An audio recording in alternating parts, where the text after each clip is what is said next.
তো আজই উত্তরবঙ্গ থেকে ফিরেছেন এদিকে মমতা বন্দ্যোপাধ্যায় এবং সরাসরি একটা ছবি দেখাই আপনাদের নকুলেশ্বর মন্দির, যে মন্দিরে পুজো দিচ্ছেন মমতা বন্দ্যোপাধ্যায় এবং তারপর কালীঘাটের মন্দিরেও তিনি পুজো দেবেন। প্রতি বছরই বছরের শেষ দিন তিনি এভাবেই পুজো দেন।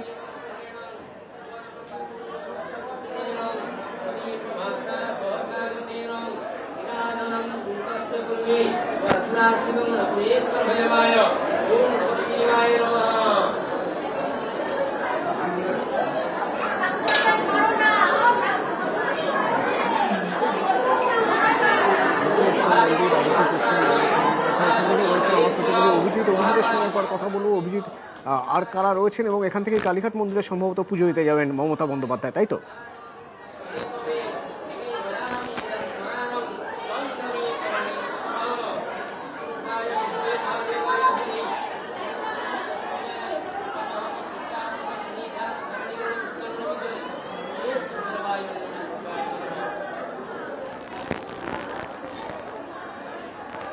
অভিজিতের সঙ্গে কথা বলছিলাম আমরা। অভিজিৎ, আমরা দেখছি নকুলেশ্বর মন্দিরে পুজো করলেন, আরতি করলেন, পুজো দিলেন মমতা বন্দ্যোপাধ্যায় এবং এরপরেই ঠিক যেভাবে বছর গোটা রাজ্যের মানুষ কেন গোটা দেশের মানুষের মঙ্গল কামনায় প্রত্যেকের যেন আগামী দিন শুভ হয়, তার জন্যই তিনি এই প্রার্থনা করেন এবং আজও তার ব্যতিক্রম হয়নি।